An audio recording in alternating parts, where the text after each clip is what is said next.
William Waymark Jacobs foi um escritor inglês que, apesar de escrever mais comédias, ficou famoso por escrever algumas histórias amedrontadoras.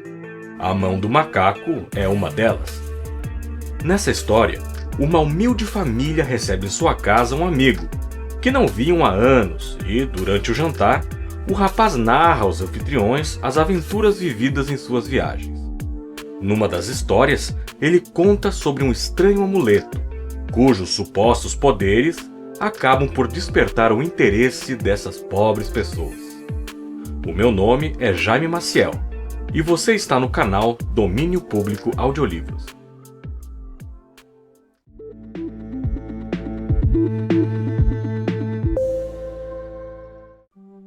De William Jacobs, A Mão do Macaco.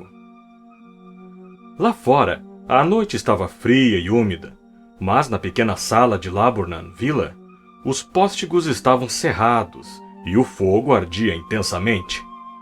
Pai e filho jogavam xadrez. O primeiro tinha ideias próprias sobre o jogo que envolviam mudanças radicais, colocando o rei em tão graves e desnecessários perigos que provocava comentários até mesmo da grisalha senhora que tricotava placidamente junto à lareira. "Escute o vento", disse o Sr. White, que, percebendo tarde demais que cometera um erro fatal, cuidava benevolamente para que o filho não o percebesse. "Estou ouvindo", disse o último, examinando impiedosamente o tabuleiro ao estender a mão. "Cheque." "Não creio que ele venha esta noite", disse o pai, com a mão pousada sobre o tabuleiro. "Mate", replicou o filho. "Esse é o lado ruim de viver em um lugar tão remoto", o Sr. White vociferou, com uma súbita e inesperada violência. "De todos os lugares terríveis, distantes e lamacentos para se morar, esse é o pior. O caminho é um lamaçal, e a estrada é uma torrente.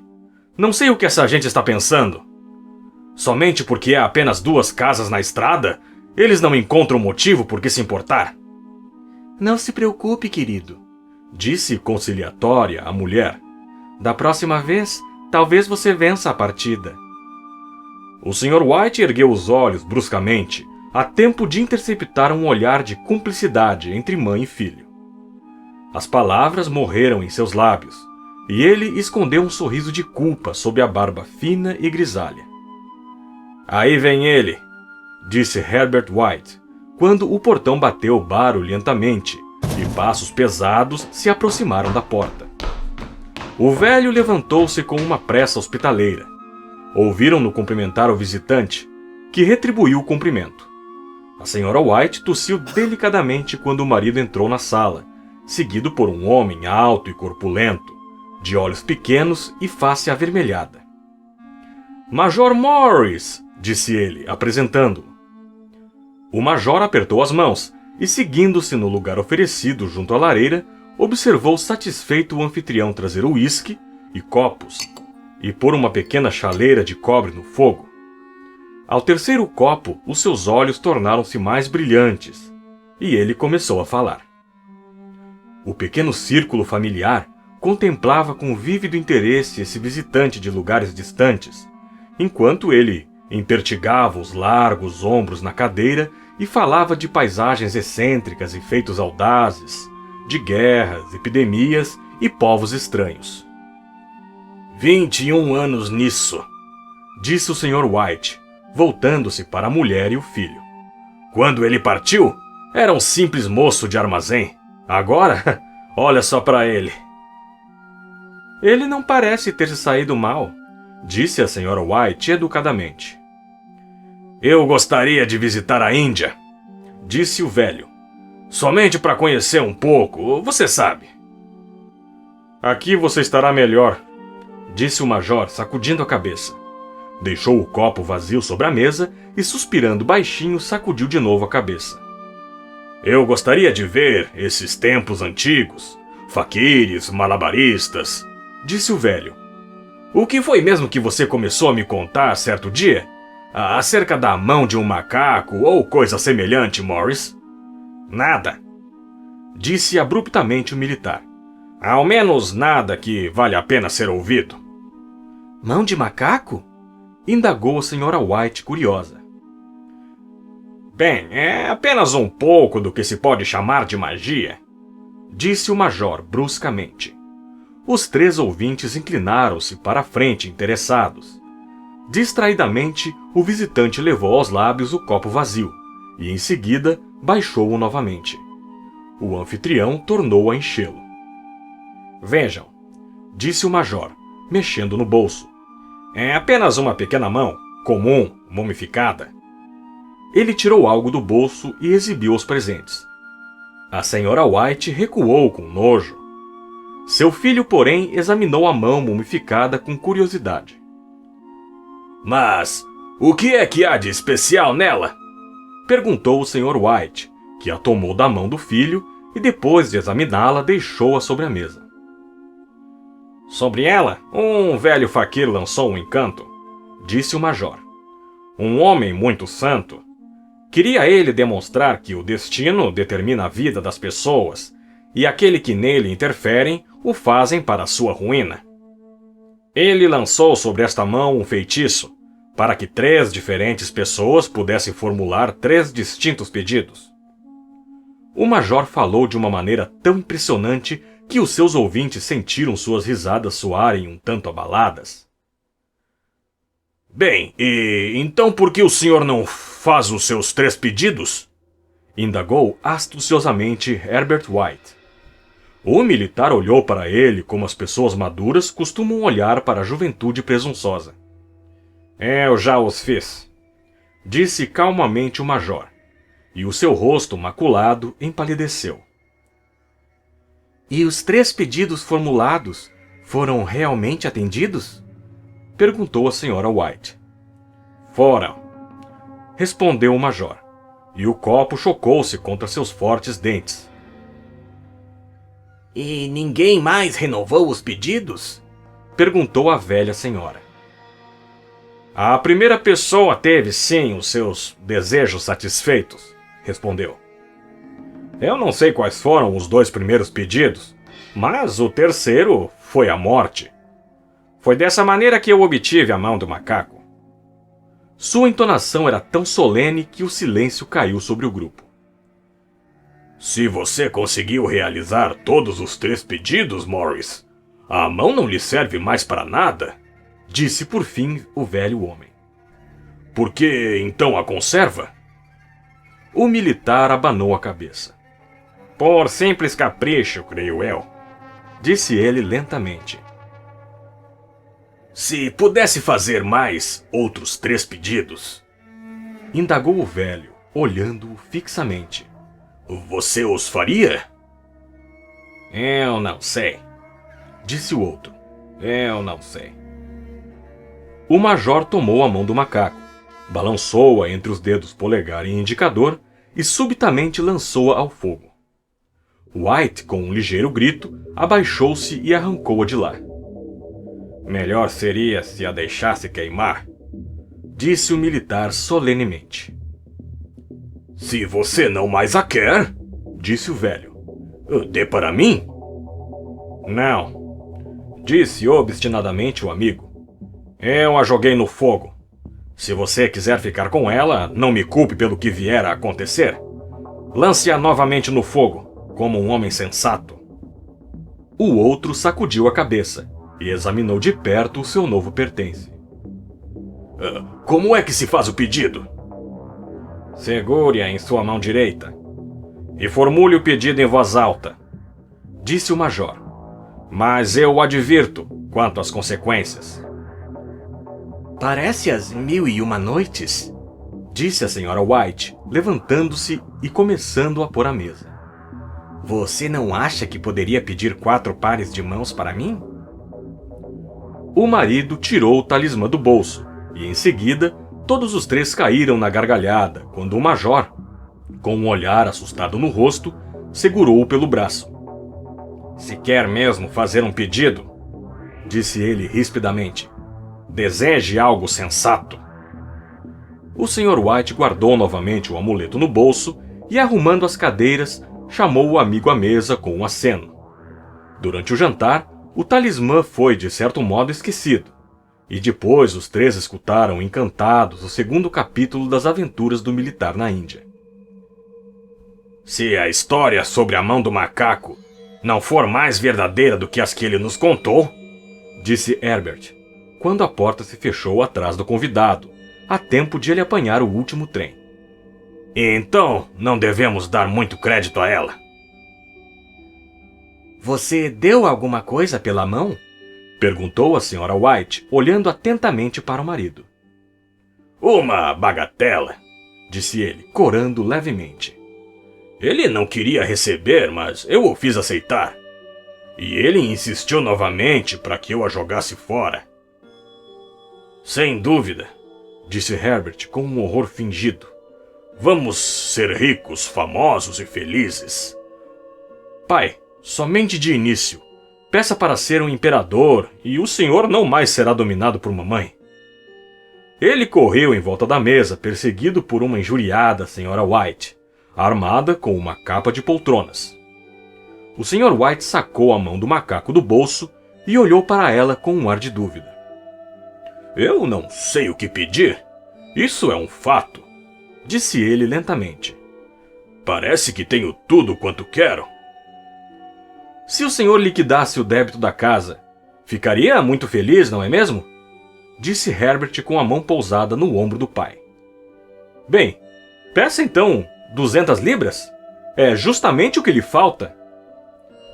O pai, com um sorriso envergonhado da própria credulidade, ergueu o talismã, enquanto o filho, com uma expressão solene, um tanto comprometida pela piscadela dirigida à mãe, sentou-se ao piano e extraiu alguns acordes grandiloquentes. Eu desejo 200 libras, disse o pai em clara voz. Um belo acorde de piano felicitou as palavras, mas estas foram interrompidas por um grito estridente do velho homem. A mulher e o filho correram até ele. Ela se mexeu, disse ele com um olhar de nojo para o objeto que caíra ao chão.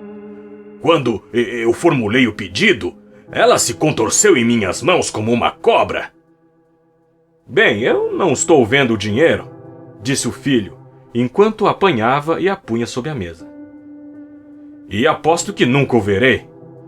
Deve ter sido imaginação sua, pai, disse a mulher, olhando-o ansiosamente. Não faz mal. Não houve nada. Mas ainda assim a coisa me abalou. Sentaram-se perto da lareira novamente, enquanto os homens terminavam de fumar os seus cachimbos. Lá fora, o vento soprava ainda mais vigorosamente. O velho sobressaltou-se ao ouvir o som de uma porta batendo no andar superior. Um silêncio estranho e deprimente abateu-se sobre todos os três e os envolveu até que o velho casal se levantou para dormir. E espero que o senhor encontre o dinheiro enrolado em um grande saco, bem no meio da cama, disse Herbert ao dar-lhe boa noite. E algo terrível, agachado em cima do guarda-roupas, o espreite enquanto o senhor embolsa o seu ganho fácil. Ele permaneceu sentado, sozinho na escuridão. Observava o fogo fenecer e via rostos formando-se nas chamas. A última cara era tão horrível, tão simiesca, que ele a contemplou com assombro. A imagem era de uma vivacidade tal que Herbert, com um sorriso inquieto, procurou na mesa um copo d'água para jogar sobre ela.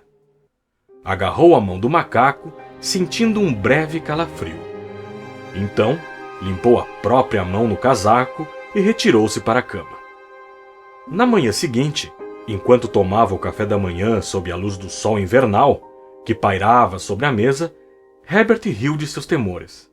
Havia na sala um ar de prosaica rigidez que faltara na noite anterior, e a mão do macaco, enrugada e suja, atirada negligentemente sobre o aparador, não inspirava nenhuma grande crença em suas virtudes. Eu creio que todos os velhos militares são iguais, disse a Sra. White. Que ideia nossa é de dar ouvidos a essas tolices. Como se pode acreditar nos dias de hoje em talismãs que nos concedem desejos? E se as 200 libras forem concedidas, o que de mal poderá lhe acontecer, pai? Será mal se as libras caírem do céu, bem em cima da cabeça dele, disse Herbert frivolamente. Segundo Morris, as coisas aconteciam com tanta naturalidade, disse o pai, que você, se o quisesse, poderia considerar uma simples coincidência. Bem, não lance mão do dinheiro antes que eu volte, disse Herbert ao se levantar da mesa. Temo que o senhor se transforme em um homem mau e avarento, e nós tenhamos que repudiá-lo. A mãe sorriu, acompanhou-o até a porta e o viu afastar-se pela estrada. De volta à mesa, ela parecia divertir-se com a credulidade do marido. Mas isso não a impediu de correr à porta quando o carteiro bateu, nem de fazer referência a majores reformados beberrões quando descobriu que o correio trouxera apenas a conta do alfaiate. Com certeza, Herbert fará outra observação irônica quando voltar, disse ela, quando se sentaram para jantar. Sem dúvida, disse o Sr. White, servindo-se de um pouco de cerveja. Mas seja como for, a coisa se contorceu na minha mão, juro que sim. Você imaginou que ela se mexeu, disse a Sra. White suavemente. Eu estou dizendo que ela se mexeu, o outro replicou. Quanto a isso, não tenho dúvidas. Eu tinha acabado. O que houve? A mulher não respondeu. Ela estava observando os movimentos misteriosos de um homem do lado de fora, que, olhando indeciso para a casa, parecia tentar decidir-se a entrar. Numa conexão mental com as 200 libras, ela percebeu que o estranho estava bem vestido e usava um reluzente chapéu de seda novo.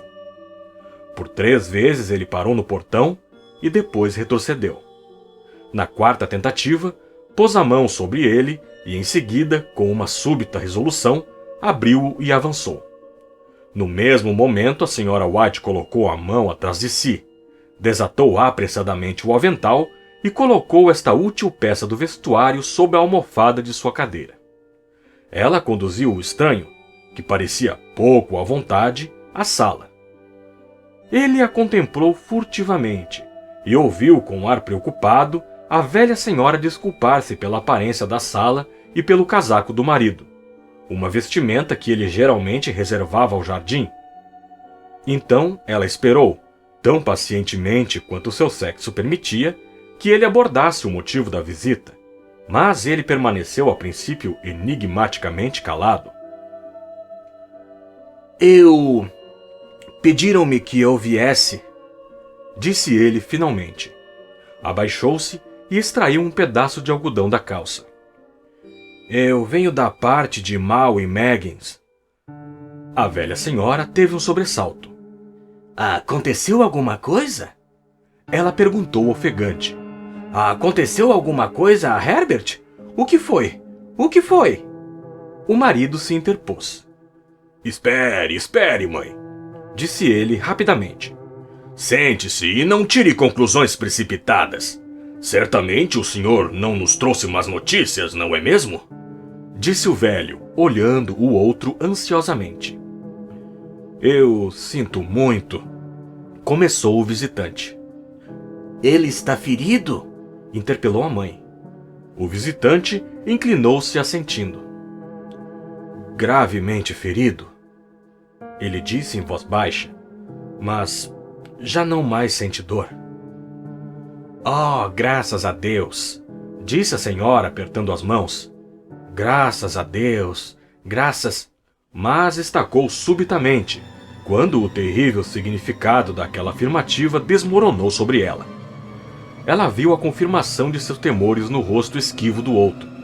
Então, prendeu a respiração e, voltando-se para o pouco arguto marido, pôs a mão trêmula sobre ele. Houve um longo silêncio. Ele foi apanhado pela máquina, disse finalmente o visitante, voz baixa. Apanhado pela máquina? Repetiu aturdido o Sr. White. Ele se sentou, olhando fixamente pela janela e tomando a mão da mulher entre as suas. Apertou-a como costumava fazer nos tempos de namorados, há cerca de 40 anos. Ele era o último filho que nos restava, disse ele, voltando-se para o visitante. É difícil. O outro tossiu e, levantando-se, caminhou lentamente até a janela. A empresa me pediu que lhes transmitisse os sinceros pêsames pela grande perda, disse ele, sem olhar em volta. Eu imploro que compreendam que sou apenas um empregado e apenas cumpro ordens. Não houve resposta. O rosto da senhora estava lívido, os olhos fixos e a respiração inaudível. No rosto do marido havia um olhar que seu amigo major poderia ter ostentado em seu primeiro conflito armado. Quero dizer que a Mauen Maggins se exime de qualquer responsabilidade, prosseguiu o outro. Eles não admitem qualquer responsabilidade no evento, mas, em consideração aos serviços prestados por seu filho, pretendem ofertar-lhes uma certa quantia a título de compensação.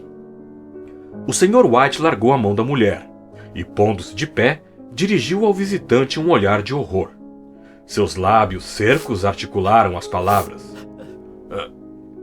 Quanto? 200 libras. Foi a resposta.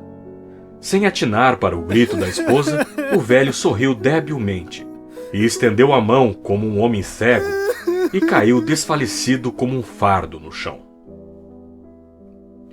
No imenso cemitério novo, a umas 2 milhas de distância, os velhos sepultaram o seu morto e voltaram para casa, mergulhada na sombra e no silêncio. Tudo acabara tão rapidamente que, a princípio, eles mal se davam conta do que ocorrera. Permaneceram em um cenário de expectativa, como se algo mais estivesse por acontecer. Algo que lhes aliviasse aquele fardo pesado demais para os seus velhos corações. Mas os dias se passaram e a expectativa deu lugar à resignação. A resignação sem esperança dos velhos, às vezes tomada erroneamente por apatia. Algumas vezes eles sequer trocavam uma palavra, pois agora não tinham mais sobre o que conversar, e os dias eram longos e tediosos. Foi cerca de 1 semana depois que o velho, acordando subitamente de noite, estendeu a mão e viu que estava sozinho. O quarto estava escuro e o som de um choro lastimoso vinha da janela. Ele sentou-se na cama e ficou a escutar. Volte, disse ele ternamente. Você vai sentir frio. Está mais frio para o meu filho, disse a senhora, que chorou novamente. Os sons de seus soluços desvaneceram no ouvido do marido.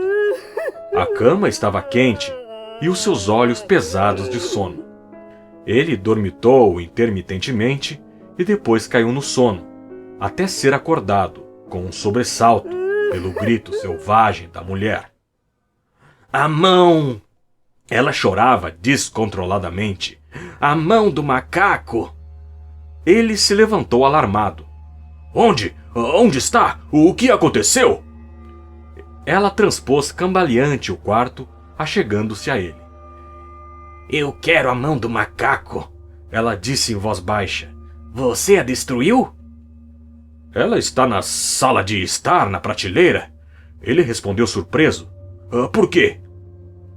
Ela chorou e riu ao mesmo tempo, e, inclinando-se, beijou-lhe o rosto.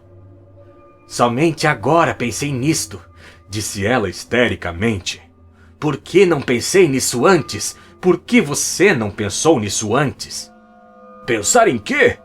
Ele inquiriu. Nos 2 outros desejos.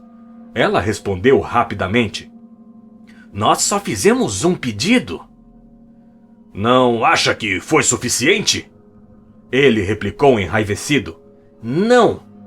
Ela gritou triunfante. Faremos mais um. Desça e a pegue logo. Deseje que o nosso garoto viva novamente. O homem sentou-se na cama e afastou os lençóis de seus membros trêmulos. Meu Deus, você está louca! Ele gritou horrorizado. Pegue-a, disse ela ofegante. Pegue-a depressa e faça o pedido. Oh, meu filho, meu filho! O marido riscou um fósforo e acendeu uma vela. Volte para a cama, disse ele hesitante. Você não sabe o que está dizendo. Nós tivemos o primeiro desejo satisfeito, disse a senhora febrilmente. Por que não o segundo? Foi só uma coincidência, gaguejou o velho. Vá buscá-la e faça o pedido, gritou a mulher, tremendo de excitação. O velho virou-se, olhou-se para ela e sua voz tremeu. Ele está morto há 10 dias e, além disso, eu não queria que você soubesse, mas eu só consegui reconhecê-lo pelas roupas. Se ele estava terrível demais para que você o visse, imagine como não estará agora. Traga-o de volta! Gritou a velha senhora e o arrastou até a porta. Você acha que eu tenho medo do filho que criei? Ele desceu na escuridão e tateou até a sala de estar, e depois até a lareira. O talismã estava em seu lugar, e um medo horrível de que o desejo ainda não formulado pudesse trazer de volta em sua presença o filho mutilado, antes que pudesse evadir-se da sala, apoderou-se dele. Prendeu a respiração ao perceber que havia perdido a direção da porta, e com a testa umedecida por um suor frio, deu a volta ao redor da mesa. Encontrou a parede e tateou ao longo dela. Então, se viu no corredor estreito com aquela coisa hedionda na mão. Mesmo o rosto de sua mulher parecia mudado quando ele entrou no quarto. Estava pálido e ansioso, e para o seu temor, tinha uma aparência anômala. Sentiu medo dela. Faça o pedido! Ela gritou imperiosamente. Isso é uma tolice, uma perversidade! Ele disse hesitante. Peça! Repetiu a mulher. Ele ergueu a mão. Desejo que o meu filho viva novamente! O talismã caiu no chão e ele o olhou amedrontado. Então afundou numa cadeira, trêmulo, enquanto a velha, com os olhos abrasados, foi até a janela e levantou a persiana. Ele permaneceu sentado, até enregelar-se olhando ocasionalmente para a figura da mulher, que espiava pela janela. O resto de vela, que ardera até a borda do castiçal de porcelana, lançava sombras pulsantes sobre o teto e as paredes, até que com um lampejo mais intenso se apagou. O velho homem, com uma indescritível sensação de alívio pelo fracasso do talismã, rastejou de volta à cama. E 1 ou 2 minutos depois, a velha senhora, silenciosa e apaticamente, deitou-se ao seu lado. Nenhum dos dois falou. Permaneceram em silêncio, ouvindo o tic-tac do relógio. Um degrau rangeu. Um rato correu ruidosamente, a guinchar pela parede. A escuridão era opressiva, e depois de continuar deitado por algum tempo, tomando coragem, o marido tomou uma caixa de fósforos e, acendendo um, desceu as escadas em busca de outra vela. Ao pé da escada, o fósforo acabou e ele parou para acender outro. No mesmo instante, uma batida, tão silenciosa e furtiva que mal se ouvia, soou na porta da frente. Os fósforos caíram-lhe da mão. Ele ficou imóvel, com a respiração suspensa, até que a batida se repetiu. Então ele virou e fugiu rapidamente para o quarto, fechando a porta atrás de si. Uma terceira batida ressoou pela casa. O que foi isso? Gritou a senhora, levantando-se. Um rato, disse o velho com a voz trêmula. Um rato, ele passou por mim na escada. A mulher sentou-se na cama e ficou escutando. Outra batida, forte, voltou a ressoar. É Herbert! Ela gritou. É Herbert! Ela correu para a porta, mas o marido se antepôs e, tomando-a pelo braço, segurou-a firmemente. O que você vai fazer? Sussurrou ele com voz rouca. É meu filho, é Herbert! Ela gritou, lutando maquinalmente. Eu me esqueci de que ele estava a 2 milhas de distância. Por que você está me segurando? Solte-me! Preciso abrir a porta! Pelo amor de Deus, não o deixe entrar! Gritou o velho, tremendo. Você está com medo de seu próprio filho? Ela gritou, debatendo-se. Largue-me! Estou indo, Herbert! Estou indo! Houve mais uma batida. E mais outra. A velha, com um súbito empurrão, soltou-se e saiu correndo do quarto. O marido seguiu-a até o patamar e suplicante chamou por ela, enquanto a mulher, voando, descia as escadas. Ele ouviu a corrente chacoalhar e a tranca de baixo ser deslocada, lenta e rigidamente do encaixe. Então a voz da velha mulher soou, tensa e ofegante. A tranca! Gritou alto. Desça! Eu não consigo puxá-la! Mas o marido estava com as mãos e os joelhos no chão, tateando, procurando desesperadamente a mão do macaco. Se pelo menos ele conseguisse encontrá-la antes que aquela coisa lá fora entrasse. Batidas sucessivas reverberaram pela casa, e ele ouviu-o arrastar de uma cadeira quando a mulher a colocou no corredor, de encontro à porta. Ele ouviu o ranger da tranca ao ser deslocada lentamente, e no mesmo instante encontrou a mão do macaco. Desesperadamente formulou seu terceiro e último pedido. As batidas cessaram subitamente, embora os seus ecos ainda ressoassem pela casa. Ele ouviu a cadeira ser arrastada para trás e a porta se abrir. Um vento frio subiu até a escada, e o longo e alto gemido de decepção e tristeza da mulher lhe deu coragem para correr até ela, e em seguida até o portão. O cintilar do lampião, do outro lado da rua, alumiava uma estrada calma e deserta. Fim.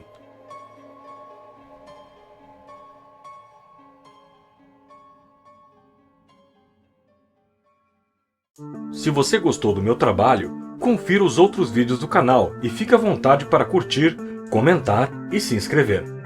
Nos vemos no próximo livro.